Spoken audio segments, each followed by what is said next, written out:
Liana Crawford learned to count the bruises the way other women counted blessings. 17 on her ribs from Tuesday when the dinner wasn't hot enough.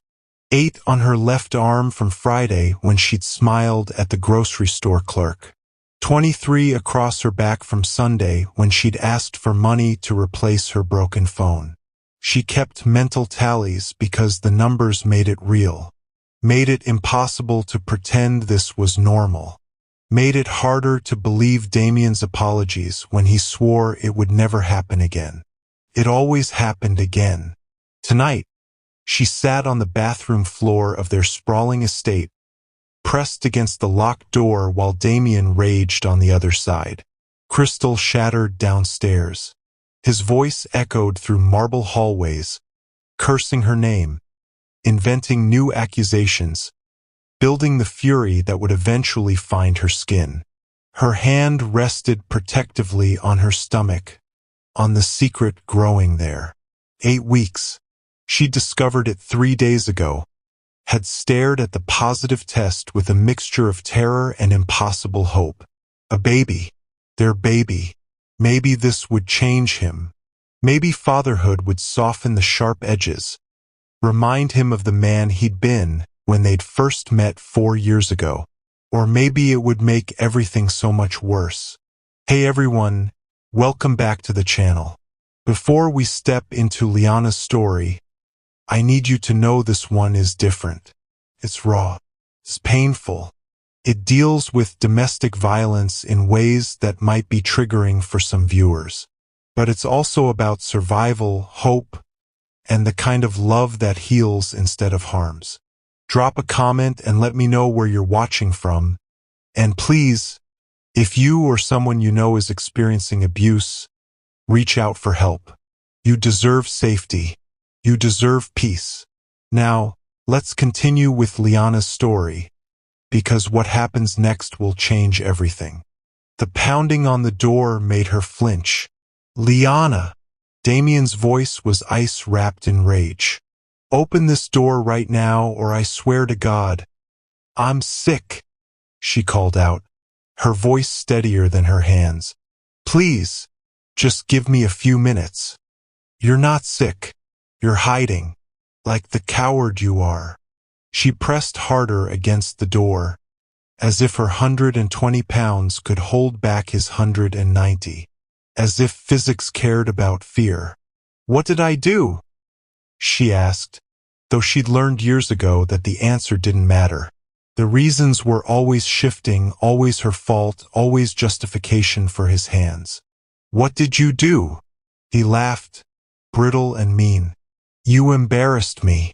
At the charity gala, talking to Adrian Beaumont like you had any right to his attention. Adrian. The name landed soft in her chest. A small bright thing in all this darkness. She'd met Adrian Beaumont 6 months ago at a hospital fundraiser, back when Damien still took her to public events. Adrian was everything Damien pretended to be. Wealthy without being flashy, powerful without being cruel, confident without needing to diminish everyone around him. He'd asked about her work before the marriage, back when she'd been finishing her master's in social work, had listened like her words mattered, had looked at her with such genuine interest that she'd almost forgotten how to respond to kindness. Damien had noticed, had pulled her away mid-conversation, his grip on her elbow tight enough to bruise, his smile for the cameras perfect while his whisper promised consequences. Tonight at the gala, Adrian had approached again, asked how she'd been, his dark eyes noting the concealer that didn't quite hide the shadow under her cheekbone. She'd made excuses, changed subjects, tried to leave. But Adrian had handed her his card discreetly. If you ever need help, he'd said quietly, any kind of help, call me. She'd thrown the card away immediately, terrified of what would happen if Damien found it. She wished now she'd kept it. The bathroom door splintered under Damien's kick. Wood cracked. The lock held but barely. Liana scrambled backward, her heart a drum against her ribs. "Please," she whispered. "Please, I'm sorry. Whatever I did, I'm sorry." Another kick. The door frame cracked. She thought about the baby, about 8 weeks of cells dividing and growing and becoming a person who deserved better than this. Better than a mother too scared to leave. Better than a father whose love was violence. The door burst open. Damien filled the doorway, 6 feet of controlled rage in a designer suit. His dark hair was disheveled, his tie loosened, his eyes holding that flat coldness that meant he'd already decided how this ended. "I'm pregnant," she blurted out. The words hung in the air between them. Damien went very still. "What?" I'm pregnant. 8 weeks. I found out 3 days ago." She stood on shaking legs, one hand still protective over her stomach. "You're going to be a father." For a moment, just a heartbeat, she saw something flicker across his face. Surprise. Maybe even joy. Then it hardened into something uglier. "And you're just telling me now?" His voice went soft, dangerous. "You've known for 3 days and didn't think I had a right to know immediately?" "I was scared. I didn't know how to." "Scared." He stepped into the bathroom. "Of me, the father of your child. You were scared to tell me the most important news of our lives." "Damien, please." His hand shot out, gripping her throat, slamming her back against the tiled wall. Not choking. Never quite choking. Just enough pressure to terrify. Just enough to remind her of his power. "You don't get to be scared of me," he hissed. "You're my wife. This is my child. And you will show me the respect I deserve." He released her and she crumpled, gasping. "Get yourself together," Damien said, straightening his tie, his rage already cooling into calculated control. "We're having guests for brunch tomorrow. The Hendersons and the Wuss. I need you presentable. Can you manage that without embarrassing me?" She nodded, not trusting her voice. He left, closing the broken door as if it wasn't splintered, as if nothing had happened.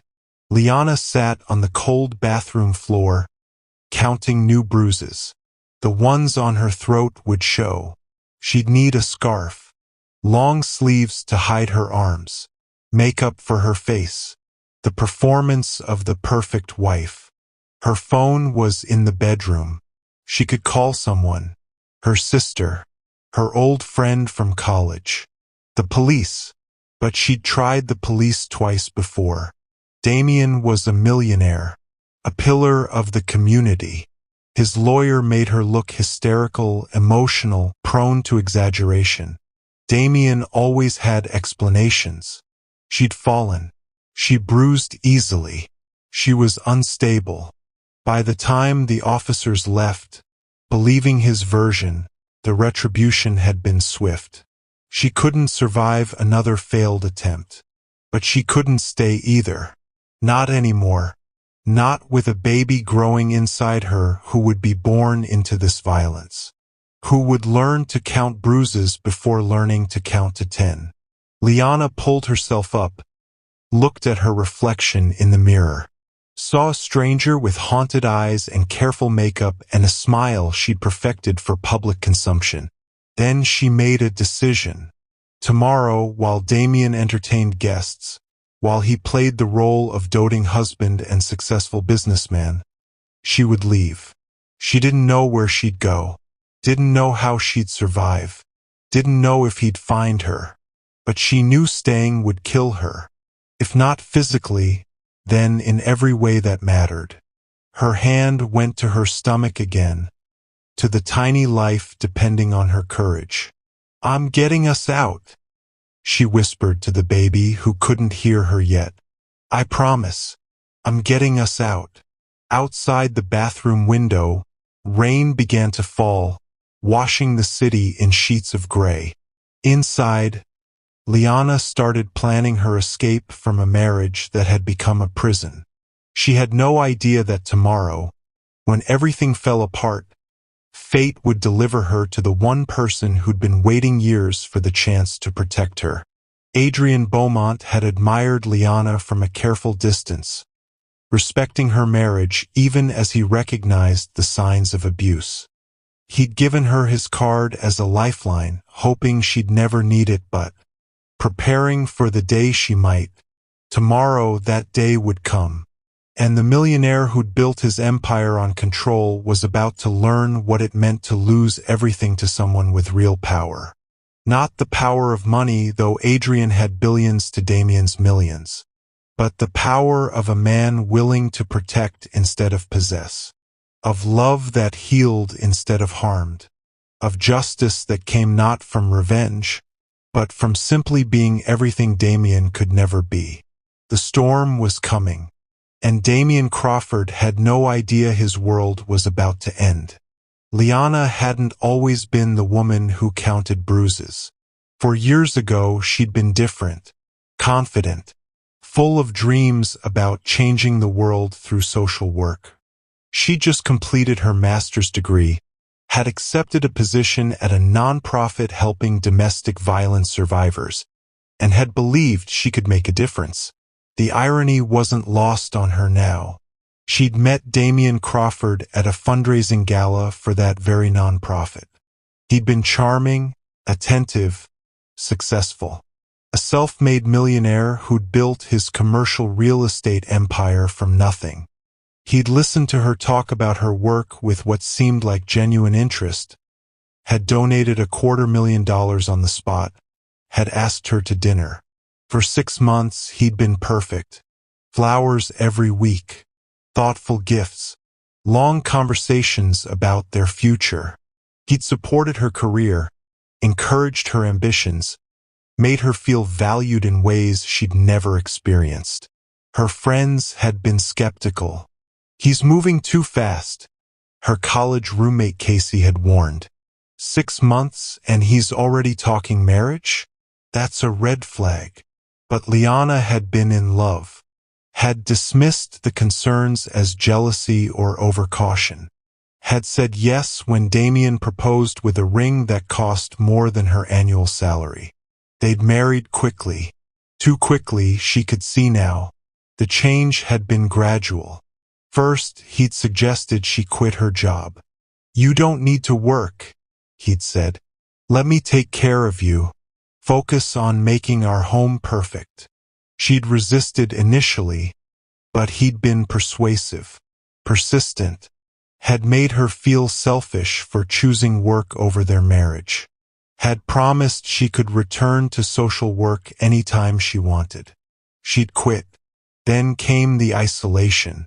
Friends who weren't good influences. Family who didn't understand their lifestyle. Gradually, her world had shrunk until it contained only Damien and the walls of their estate. The first time he'd hit her was 8 months into the marriage. She'd laughed at something another man said at a dinner party.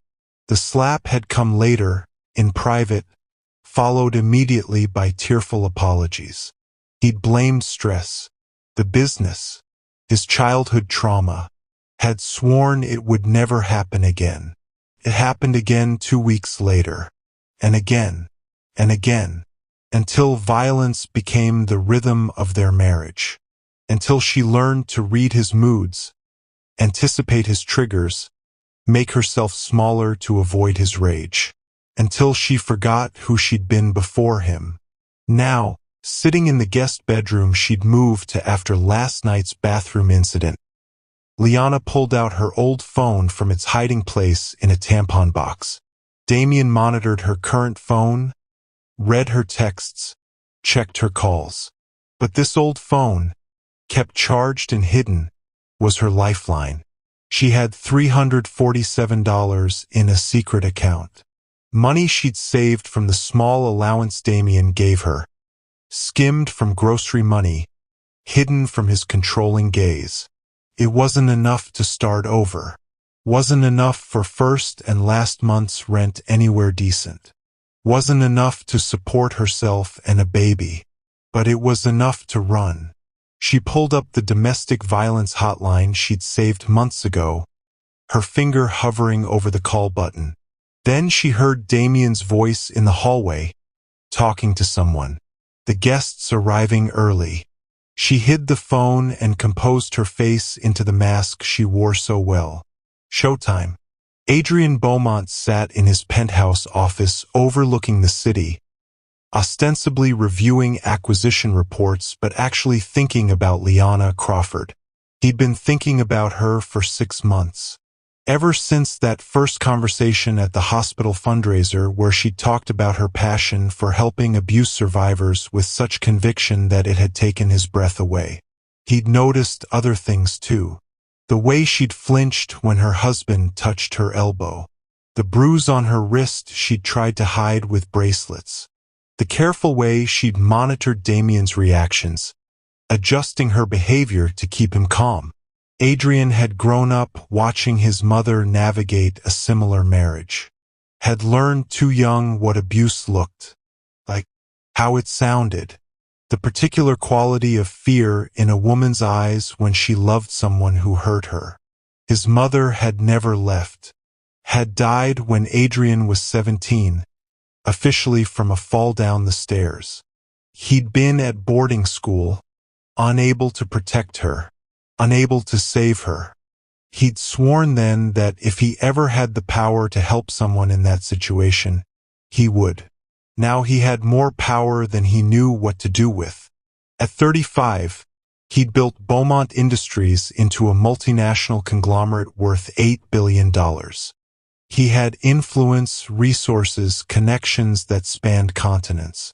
And he'd spent 6 months watching Liana Crawford suffer, respecting the boundary of her marriage while dying inside knowing he couldn't help unless she asked.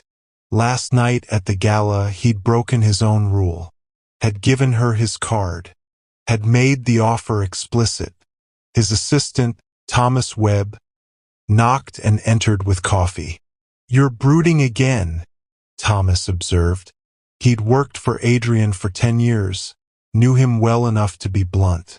"Still thinking about Mrs. Crawford? She's being hurt, Thomas. I can see it. Everyone can see it. And we all just smile and pretend we don't notice because her husband has money and lawyers and a reputation.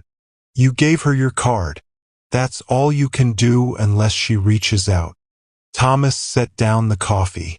"You can't save someone who isn't ready to be saved. My mother wasn't ready either. And she died." The words sat heavy between them. Thomas's expression softened. "This isn't your mother, Adrian. And you're not 17 anymore. If Liana calls, you'll help her. Until then, you wait." Adrian nodded, but the helplessness gnawed at him. His phone buzzed. A text from his private investigator, someone he'd hired 3 months ago to quietly monitor Damien Crawford's business dealings. PI major development. Crawford's leverage to the hilt.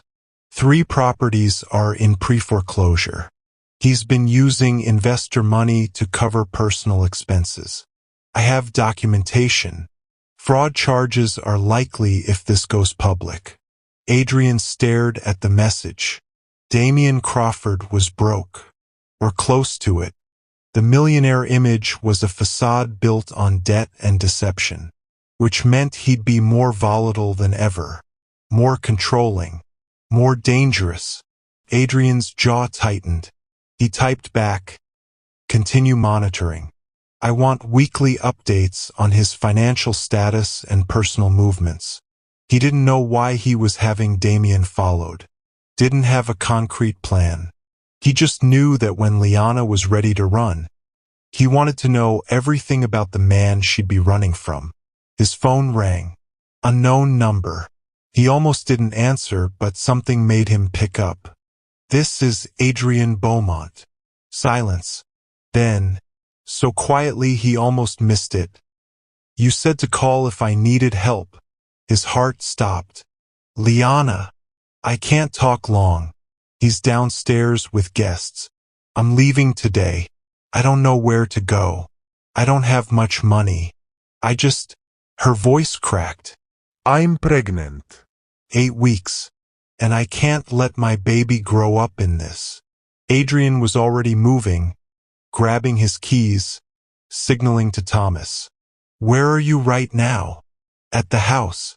2847 Westbridge Manor. I know it. I'm 20 minutes away. Can you get out safely? There's a service entrance. The staff exit. I can use that while he's entertaining. Liana, listen to me very carefully. Pack only what you absolutely need. Identification, medications, sentimental items. Nothing that will be obvious if he checks your room. Can you do that? Yes. I'm sending a car. Black Mercedes. Driver's name is Bernard.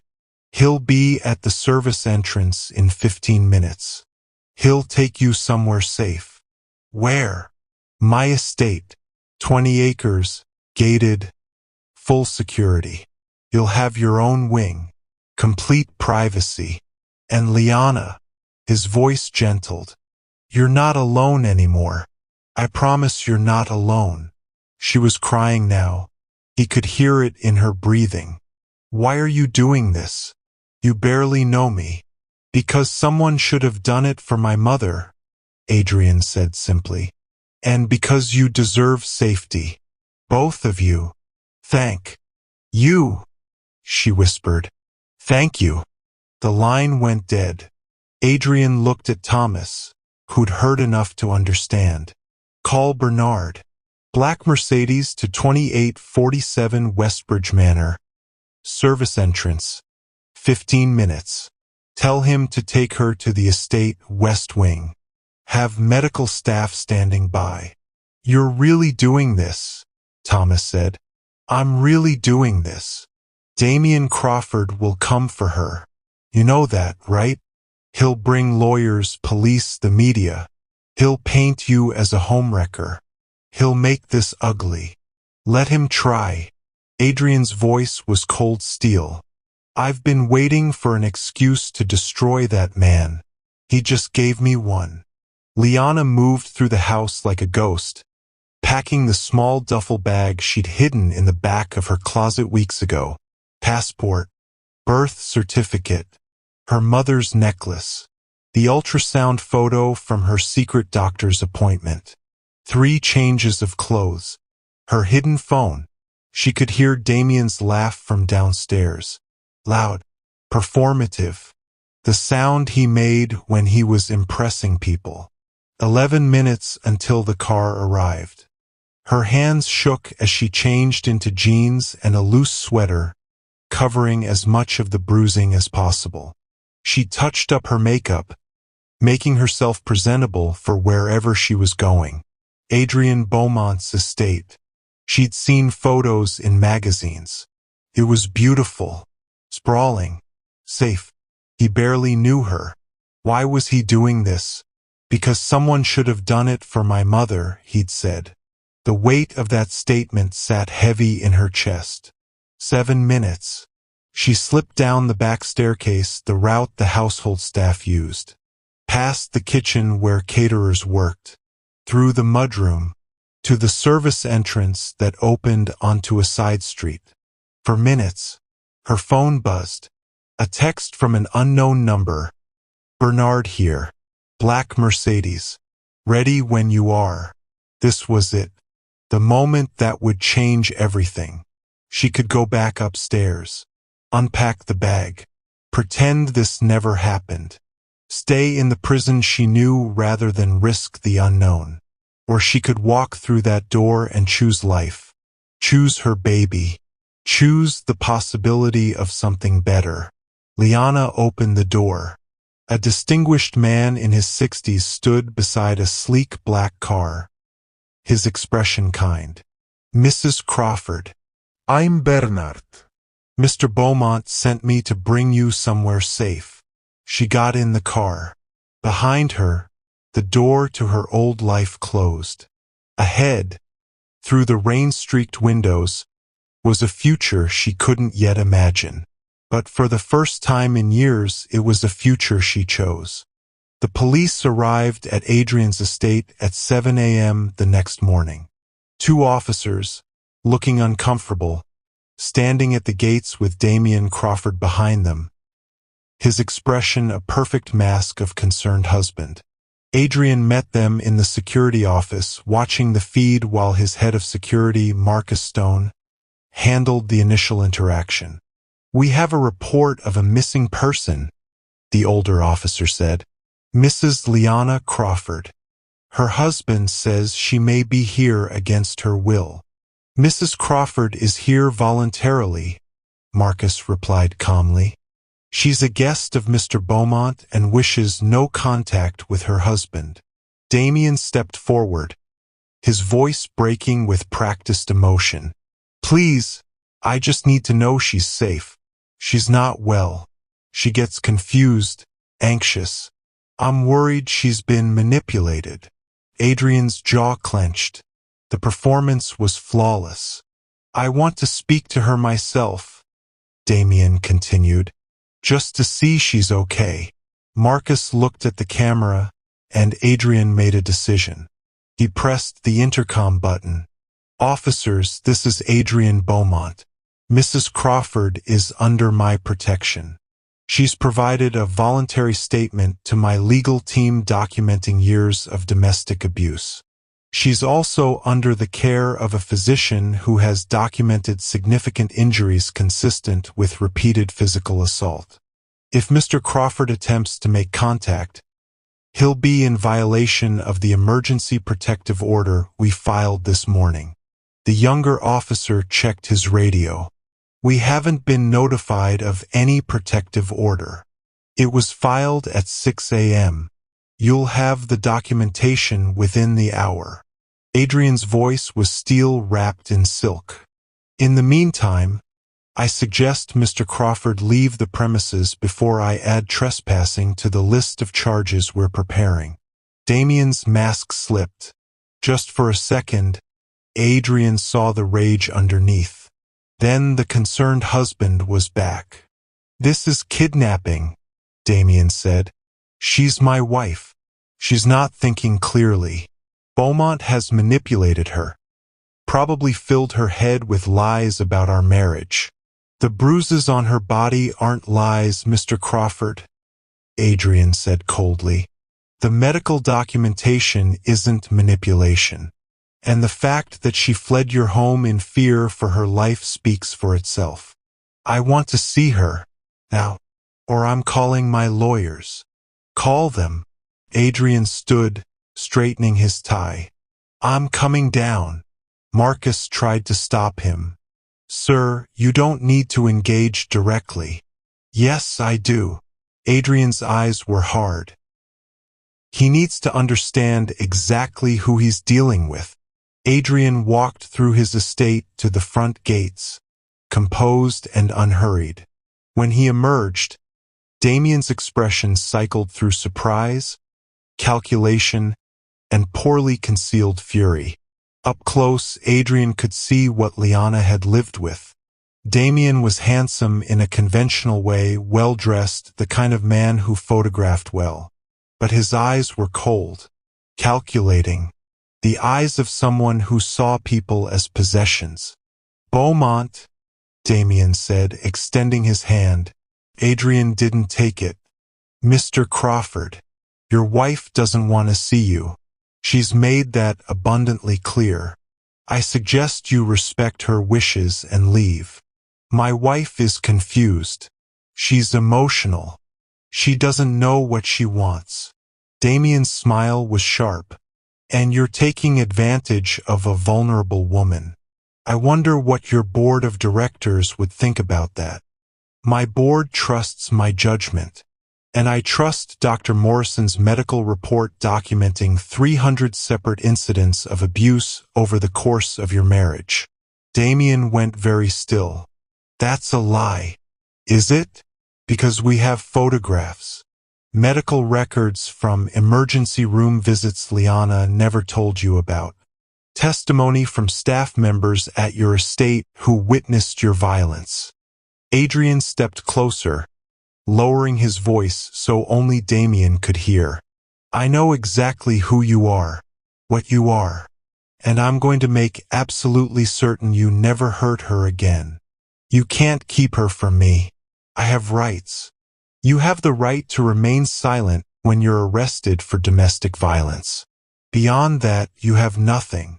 Adrian turned to the officers. The protective order documentation will be in your system within 20 minutes. If Mr. Crawford violates it by returning to this property or attempting to contact Mrs. Crawford, arrest him immediately. He walked back through the gates, leaving Damien standing on the other side, impotent rage radiating from him. Through the security cameras, Adrian watched Damien pace, watched him argue with the officers, watched him finally leave when it became clear he wouldn't be getting through. But the look on Damien's face promised this wasn't over. Not even close. Inside the estate, Liana had watched the entire exchange on the monitors in her room. She'd seen Damien's performance, his lies, his manipulation. She'd also seen Adrian stand between her and that toxicity like an immovable wall. When Adrian knocked gently on her door an hour later, she opened it immediately. I saw, she said. Thank you. He's not going to stop. Adrian's expression was troubled. I need you to understand that. He's going to escalate. Try to destroy your credibility. Paint me as a predator. Make this as ugly as possible. I know. Liana sat on the window seat, looking out at gardens that seemed impossible after years in a beautiful prison. He can't accept that I left, that I chose myself over him. It damages his image, his control. Tell me about your marriage, Adrian said gently, sitting across from her. Not the abuse. I've read the reports. But before that, how did this happen? How did a woman with a master's degree in social work, who dedicated her career to helping abuse survivors, end up in an abusive marriage? Liana was quiet for a long moment. Because I thought I was different, smarter. I thought I could see the red flags. But Damien was careful, patient. He waited until I was completely isolated before showing his true nature. By then, I'd quit my job, lost touch with friends, made myself financially dependent on him. The classic pattern. I tell myself I should have known better. I studied this. I counseled women in exactly this situation. How did I not see it happening to me? Because abusers are experts at making you doubt your own reality, Adrian said. And because love makes us vulnerable in ways nothing else does. You're not stupid, Liana. You're human. She looked at him, this man who'd inserted himself into her nightmare without hesitation. Why aren't you afraid of him? Because fear is what he trades in. It's how he maintains control. But he has no power over me. No leverage. No way to make me back down. Adrian's smile was cold. And unlike you, I have the resources to fight back in ways that will devastate him. I don't want you to fight my battles for me. I'm not. I'm giving you the resources to fight your own battles. Legal support, medical care, security, safety. What you do with those resources is your choice. He leaned forward. But Liana, I need to tell you something. My investigators have been monitoring Damien's business activities. He's not just abusive. He's a fraud. He's been embezzling from investors, falsifying financial reports, using new money to pay old debts. The entire operation is a Ponzi scheme. Liana's eyes widened. What? He's weeks away from total collapse. Maybe days. When his investors realize what he's done, there will be criminal charges. Federal charges. Adrian's expression was serious. I can accelerate that timeline. Make phone calls that will trigger investigations, audits, everything that will bring his house of cards down. But I won't do it without your permission. This is your life. Your choice. If you do this, what happens to him? Prison, most likely. Years of it. Loss of all assets. Complete financial ruin. Liana thought about the baby growing inside her. About the 300 times Damien had hurt her. About the women he would inevitably hurt if he continued unchecked. Do it, she said quietly. Not for revenge, but for protection. For my baby. For the next woman he might trap. Adrian nodded. I'll make the calls this afternoon. But Liana, once this starts, there's no going back. His world is going to implode, and he's going to blame you. Blame us. It's going to get worse before it gets better. I'm ready. She wasn't sure if that was true, but she was sure of one thing. She was done being a victim. And with Adrian beside her, she was becoming something Damien had never imagined she could be. Free.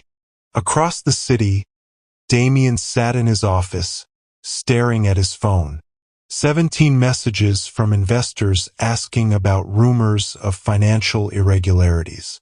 8 from business partners requesting emergency meetings. 3 from his accountant warning that something was wrong with the books. And 1 from his lawyer, we need to talk. Beaumont's legal team is preparing something major. You need to get ahead of this. Damien swept everything off his desk in a rage that sent glass and metal crashing to the floor. This was Beaumont's doing. Beaumont, who'd stolen his wife, who'd turned her against him, who was now apparently trying to destroy his business. Fine. If Beaumont wanted war, Damien would give him war. He picked up his phone and dialed a number he'd hoped never to use. It's Crawford, he said when the line connected. I need dirt on Adrian Beaumont. Everything. I don't care what it costs. I want to destroy him. The voice on the other end laughed. That's going to cost you at least 100,000. Done. Start immediately. Damien hung up, a smile spreading across his face. Beaumont thought he had all the power, all the resources, but Damien had nothing left to lose, and a desperate man was always dangerous. 3 weeks into her stay at Adrian's estate, Liana was beginning to remember what peace felt like. She woke without fear, ate meals without calculating whether the temperature or presentation might trigger violence, moved through rooms without monitoring exits. The baby was thriving, her 12-week ultrasound showing healthy development. Dr. Morrison visited twice weekly, monitoring both physical healing and emotional recovery. A therapist named Claire Hudson came 3 times a week, helping Liana process years of trauma. And Adrian was there, not hovering, not controlling, but present. They had breakfast together most mornings, talking about everything except Damien. He'd shown her his rare book collection, discovered she loved classic literature. They'd spent an entire evening discussing Jane Austen, and she'd laughed until her sides hurt when he'd passionately defended Mr. Darcy's character development. It felt dangerous, this growing closeness. She was still married, still broken, still healing. But Adrian made her feel seen in ways she'd forgotten were possible. She was falling for him. Slowly, terrifyingly, completely. But she kept that truth locked away. She wouldn't burden him with feelings he hadn't asked for. He was being kind, protective. That didn't mean he felt anything beyond responsibility for her safety. This particular morning, Liana sat in the library, reviewing the divorce papers Adrian's lawyers had prepared. Damien had refused to sign, had countersued for alienation of affection, claiming Adrian had seduced his wife. had filed complaints with the State Bar Association against Adrian's attorneys, had gone on local news claiming he was a victim of a billionaire's vendetta. None of it was working. The protective order held. The abuse documentation was overwhelming. But Damien kept fighting, kept spreading poison, kept trying to destroy both of them through sheer persistence. Thomas entered, his expression grave. "Liana, Adrian needs to see you in his office. There's been a development."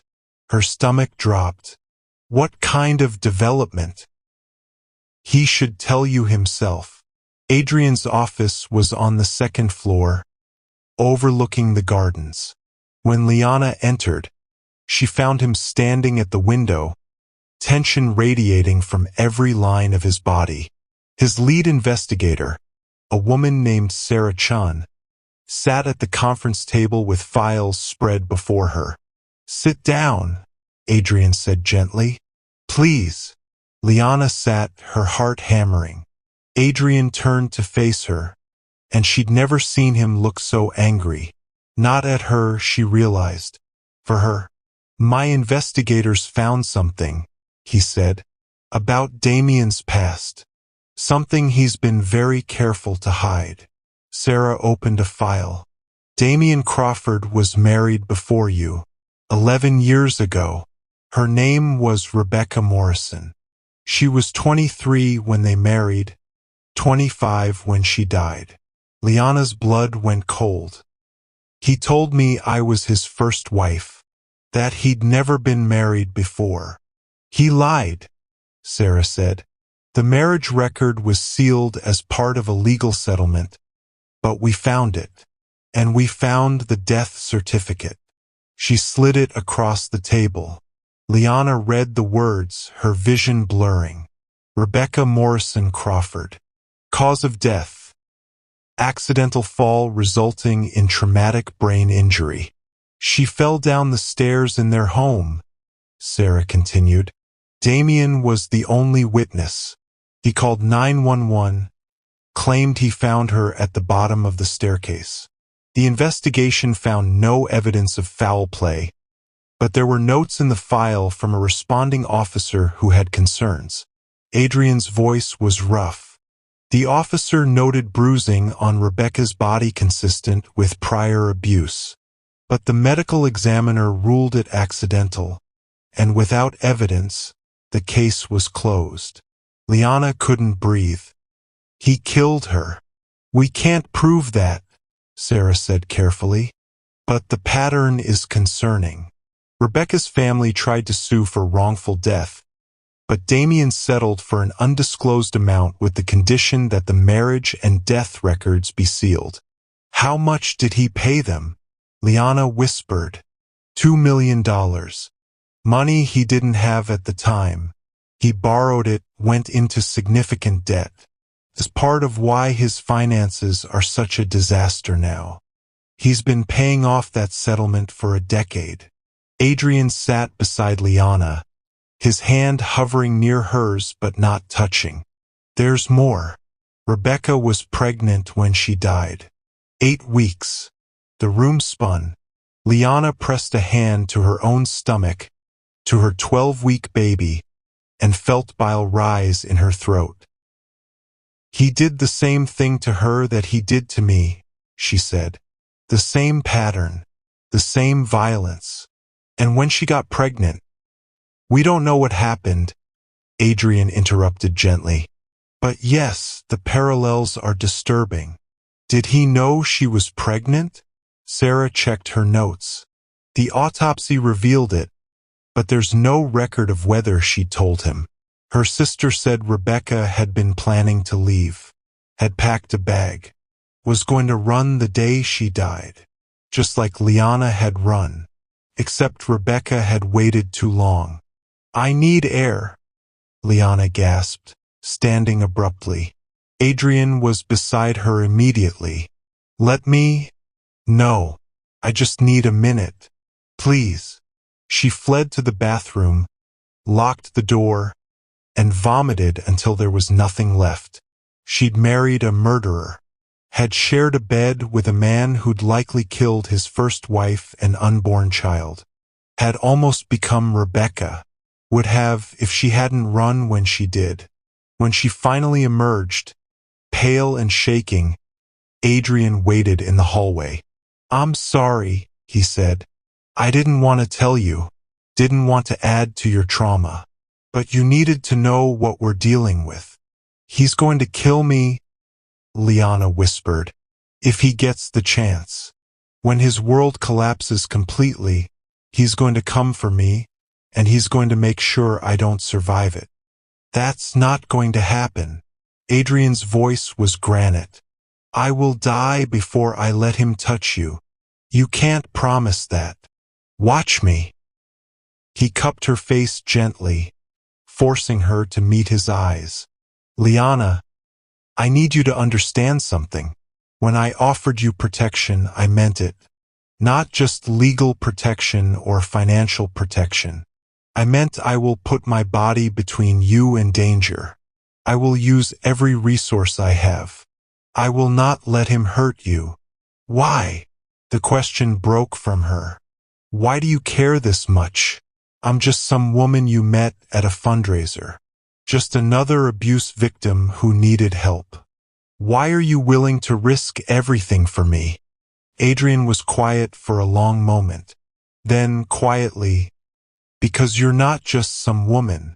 You're the woman I've been falling in love with since the moment you told me about your passion for helping people. The woman whose strength and grace have captivated me for 6 months. The woman I think about when I wake up and before I sleep." Liana's breath stopped. "I know the timing is terrible," Adrian continued. "You're married, healing, pregnant with another man's child. I'm not asking for anything. I'm not expecting you to feel the same way. I just need you to understand why I'm fighting so hard. It's not obligation. It's not charity. It's love. Adrian, you don't have to say anything. I just needed you to know, so you'd understand why I'm about to do what I'm about to do." "What are you about to do?"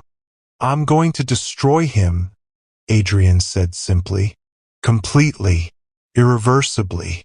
I'm going to make sure Damian Crawford never hurts anyone ever again. And I'm going to make sure Rebecca's family knows the truth about what we found. They deserve justice, even if it's 11 years late." Before Liana could respond, Thomas burst into the hallway, his face pale. "Adrian, we have a problem. Damian just showed up outside the gates with news crews. He's claiming you're holding Liana prisoner. He's got protesters with him, signs about billionaire abuse of power. It's all over social media." Adrian's expression went cold. "How many people?" 20, maybe 30. "And the news crews are eating it up. The optics are bad."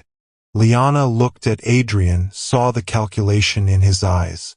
"He's forcing your hand, making you choose between protecting me and protecting your reputation." "There's no choice," Adrian said. "You're more important than my reputation. But your business isn't. Your employees aren't. The thousands of people who depend on Beaumont Industries aren't." Liana took a shaky breath. "I need to make a statement. Tell my side. Show them I'm here voluntarily. That puts you directly in his crosshairs. I'm already there. At least this way, I control the narrative." Sarah stepped forward. "She's right. We have the medical documentation, the protective order, the evidence. If Liana is willing to go public, we can shift this entire story." Adrian looked at Liana. "Are you sure? Once you do this, there's no taking it back. Your story becomes public. Everyone will know." Liana thought about Rebecca Morrison, who'd never gotten to tell her story, who died alone at the bottom of a staircase, her truth buried under money and sealed records. She thought about her baby, who deserved a mother brave enough to fight. And she thought about the woman she'd been before Damian, the social worker who dedicated her life to helping abuse survivors find their voices. Maybe it was time to use her own. "I'm sure," she said. "Let's tell them everything." Adrian smiled, fierce and proud. "Then let's go to war." Outside the gates, Damien stood before cameras, playing the wronged husband with Oscar-worthy performance.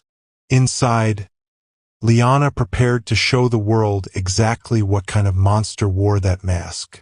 The midpoint revelation had arrived, and nothing would ever be the same.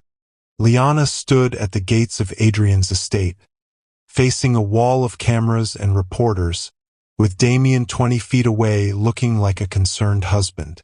Adrian stood beside her, a silent pillar of support. She'd prepared a statement with the legal team, but now, looking at the cameras, the words evaporated. This was it. The moment she stopped being invisible. "My name is Liana Crawford," she began, her voice shaking, "and I'm a survivor of domestic violence." The crowd went silent.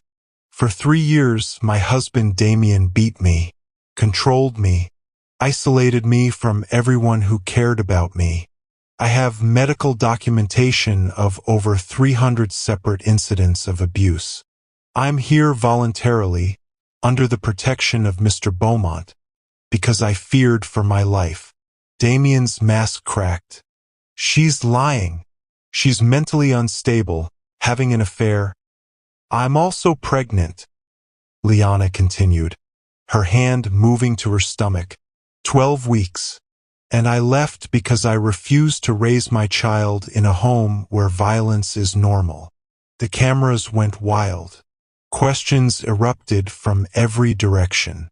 "Mrs. Crawford, are you claiming? Do you have evidence? Mr. Crawford, how do you respond?" Damien lunged forward, and for a moment, Liana saw pure murder in his eyes. Security intercepted him, but not before he screamed loud enough for every microphone to catch. "That baby isn't even mine. She's been sleeping with Beaumont for months. This whole thing is a setup." The lie landed like a bomb. Adrian stepped forward. "That's defamation, and you know it. Mrs. Crawford has medical records proving the pregnancy timeline. Unlike you, we have evidence. Evidence you fabricated."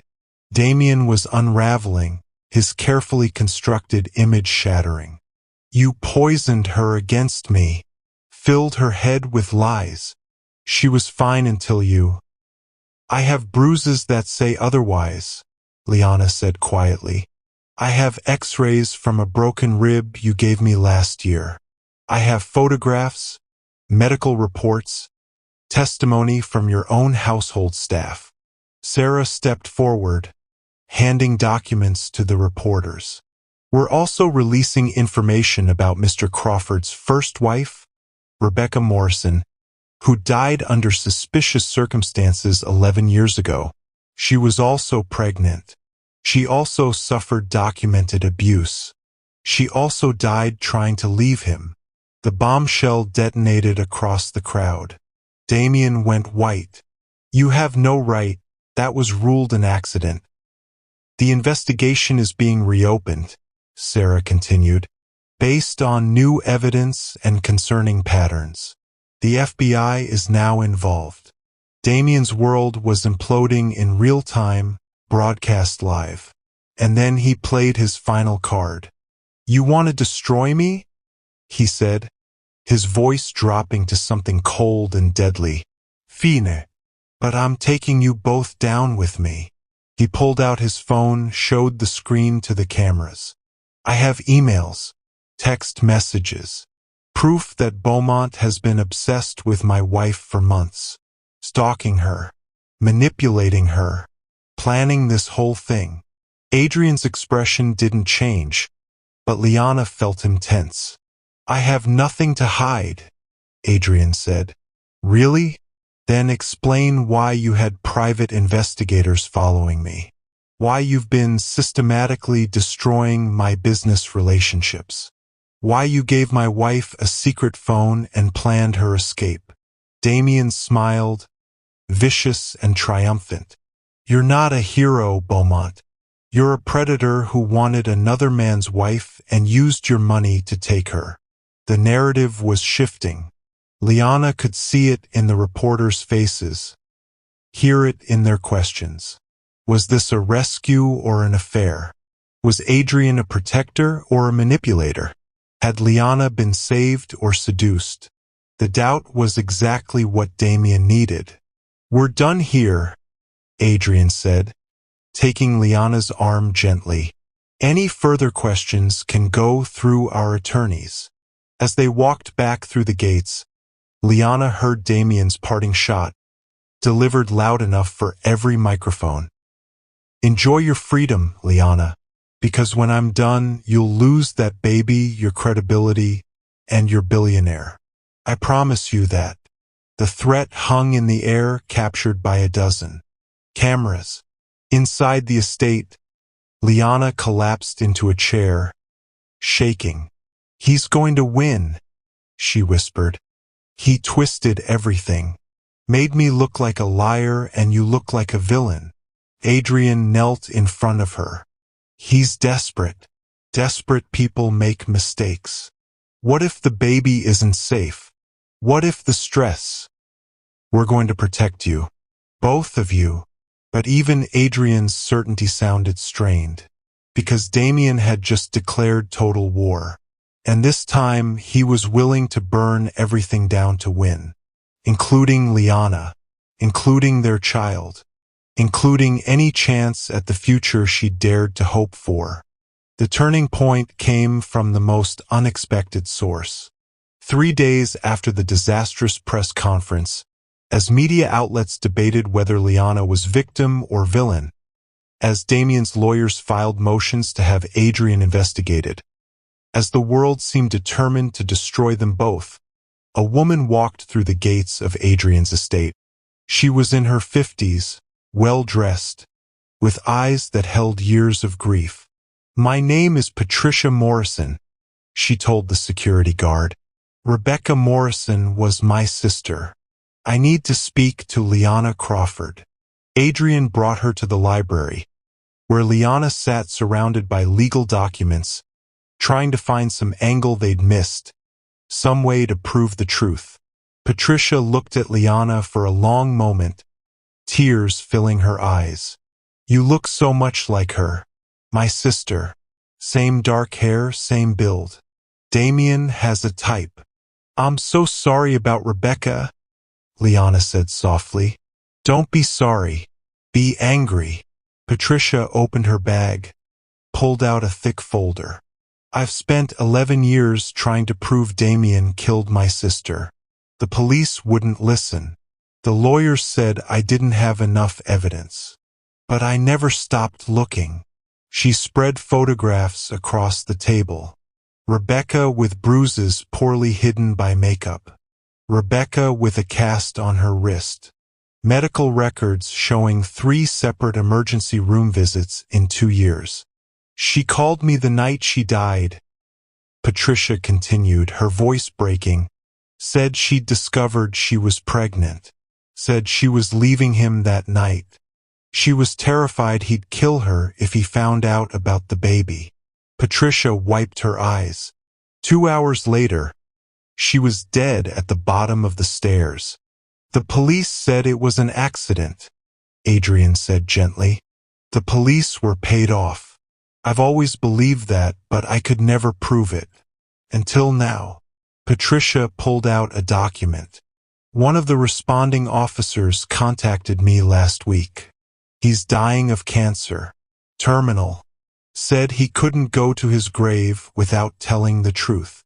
She handed Adrian a sworn affidavit. He read it, his expression darkening. Officer David Mills testifies that he was approached by Damien's lawyer and offered $50,000 to ensure the death was ruled accidental. Adrian read aloud that he accepted the bribe and influenced the investigation accordingly. He's providing bank records showing the deposit. Liana's heart hammered. This proves Damien covered up Rebecca's death. It proves more than that, Patricia said. It proves he's capable of murder, and it establishes a pattern. 2 wives, both abused, both pregnant, one dead, one who escaped by pure luck. She looked at Liana. You have something I never had. You have resources, platform, powerful ally. You can finish what Rebecca started. We'll reopen the investigation, Adrian said immediately. Get this affidavit to the FBI. Between this and the evidence of his financial fraud, there's one more thing. Patricia pulled out a USB drive. Rebecca kept a video diary, started it on her therapist's advice, documenting the abuse. I found it hidden in her things after she died, but the lawyer said it wasn't admissible because she couldn't be cross-examined. She handed it to Liana, but the court of public opinion doesn't have those rules. If people see Rebecca telling her story, hear her describe what Damien did to her, watch her talk about being pregnant and terrified, they'll know you're telling the truth. Liana held the USB drive like it was made of glass. You want us to release this publicly? I want my sister's voice to finally be heard. I want Damien to pay for what he did to her.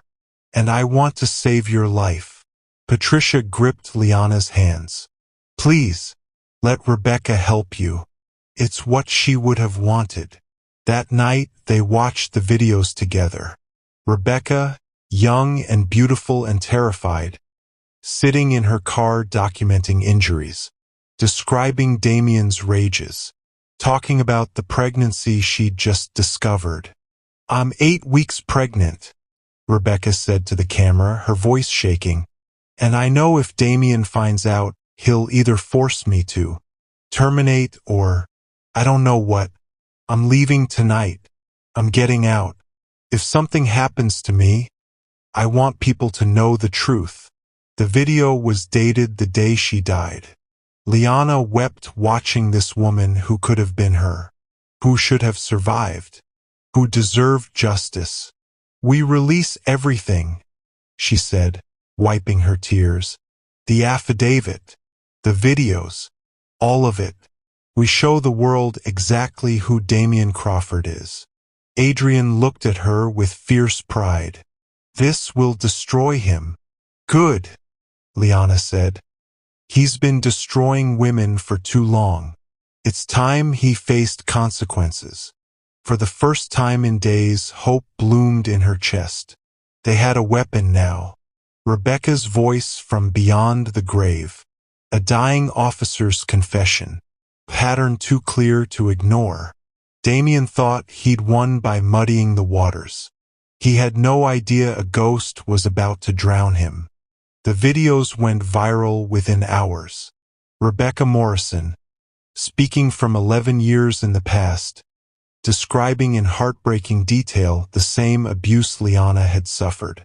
The same pattern, the same man, the same terror of being pregnant with a violent man's child. If you're watching this, Rebecca said in the final video, recorded hours before her death, something happened to me, and I need you to know it wasn't an accident. Damien Crawford is dangerous. He's going to hurt someone else. Please don't let him get away with it. The media exploded. Every outlet ran the story. Domestic violence organizations amplified Rebecca's voice. The hashtag Justice for Rebecca trended worldwide. And then Officer David Mills' deathbed confession aired. A dying man with nothing to lose, detailing exactly how Damien had paid him to cover up a murder. The FBI arrived at Damien's estate at dawn. Liana watched the news footage from Adrian's library, her hand on her growing belly, as federal agents led Damien out in handcuffs. He was screaming about false accusations, demanding his lawyer, invoking his rights. But his rights didn't include the right to murder his wife and pay off police officers. The charges came swift and devastating. Second-degree murder in Rebecca's death, obstruction of justice, bribery, and on the financial side, wire fraud, embezzlement, operating a Ponzi scheme. 18 federal counts total. His assets were frozen. His business partners fled. Investors filed lawsuits. The facade of the successful millionaire crumbled to reveal exactly what he was. A violent criminal who'd been playing with other people's money and other people's lives. Within a week, Damien's lawyer negotiated a plea deal. 30 years in federal prison. No possibility of parole for 25. He signed it from a jail cell, his million-dollar image replaced by an orange jumpsuit and the reality of being just another inmate. The divorce was finalized by default.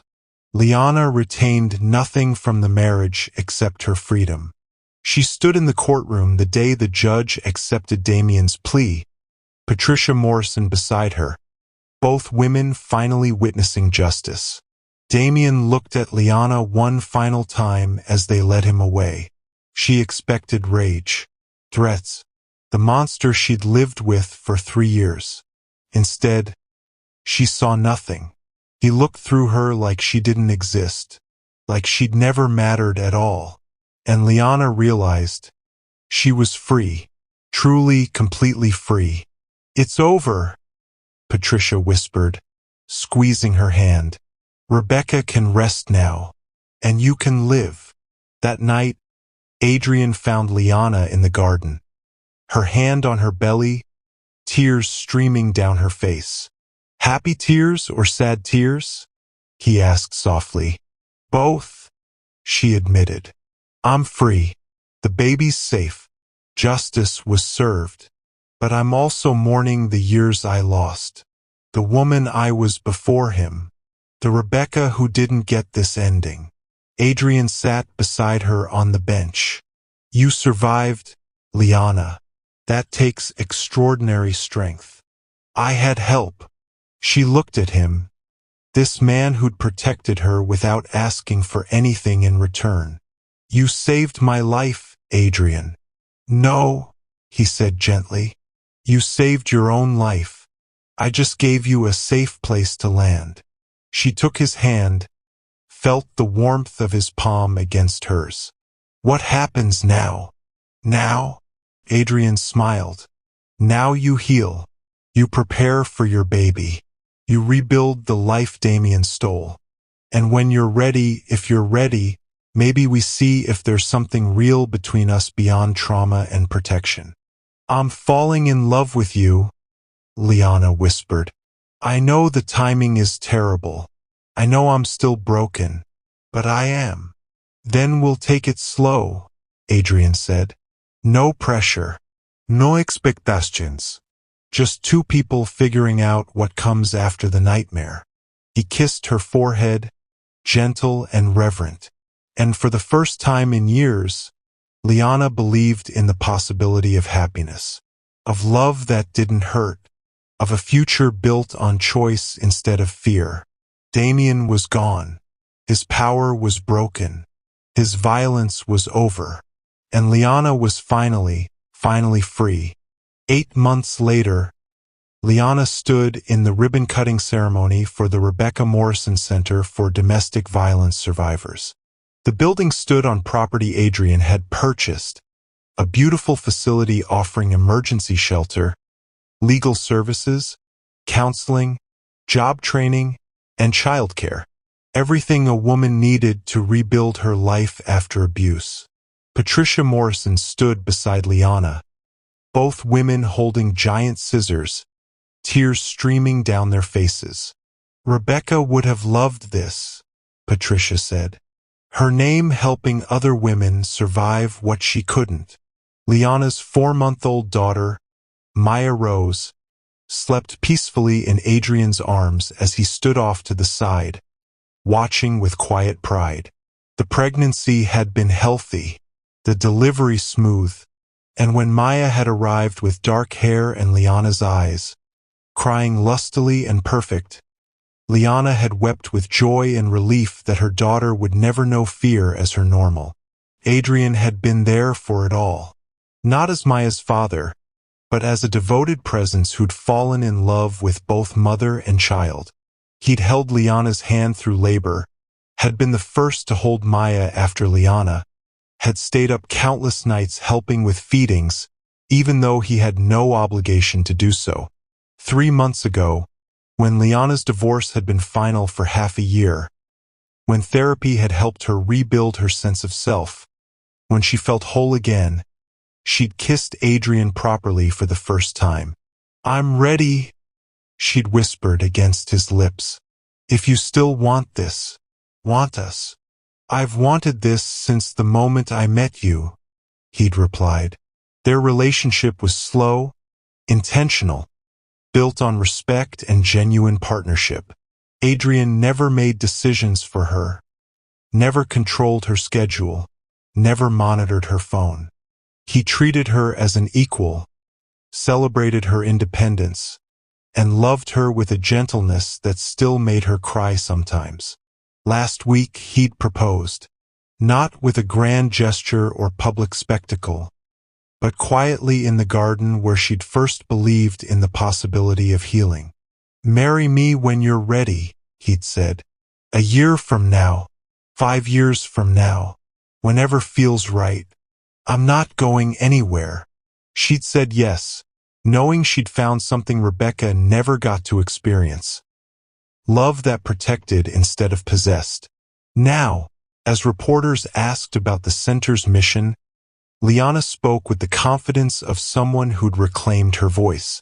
"This facility exists because Rebecca Morrison's story deserved to be heard, because every woman deserves safety, resources, and the chance to rebuild, because violence should never be suffered in silence." After the ceremony, Adrian drove them home, Maya sleeping in her car seat, classical music playing softly. "You were amazing today," he said. "I had good inspiration." Liana looked at her daughter, at the man who'd chosen to love them both, at the life she'd built from the ashes of her worst nightmare. Damien was in prison, his appeals denied, his name synonymous with domestic violence and fraud. He'd become exactly what he deserved to be, forgotten except as a cautionary tale. Patricia had become like family, a second grandmother to Maya, a friend who understood the complicated grief of surviving when someone else hadn't. And Liana had returned to her passion, now directing the Rebecca Morrison Center, helping women find the strength she'd had to discover in herself. That night, she stood in Maya's nursery, watching her daughter sleep, Adrian's arms wrapped around her from behind. "Are you happy?" he whispered. "I'm more than happy," Liana said. "I'm free. I'm loved. I'm exactly who I was meant to be." And what's that? A survivor who became a thriver, a victim who became a victor, a woman who refused to let violence define her story. She turned in his arms, kissed him softly, and felt nothing but gratitude for the twisted path that had led her here, to safety, to love, to a future built on her own terms. Damien had tried to break her 300 times, but she'd only needed to be strong once, the day she chose herself, and that choice had changed everything. Thank you for taking this journey with Liana. If this story touched your heart or reminded you that you're stronger than you know, please leave a comment. Share which moment resonated most with you. And if you or someone you love is experiencing abuse, please reach out for help. You deserve safety. You deserve peace. You deserve love that heals instead of harms.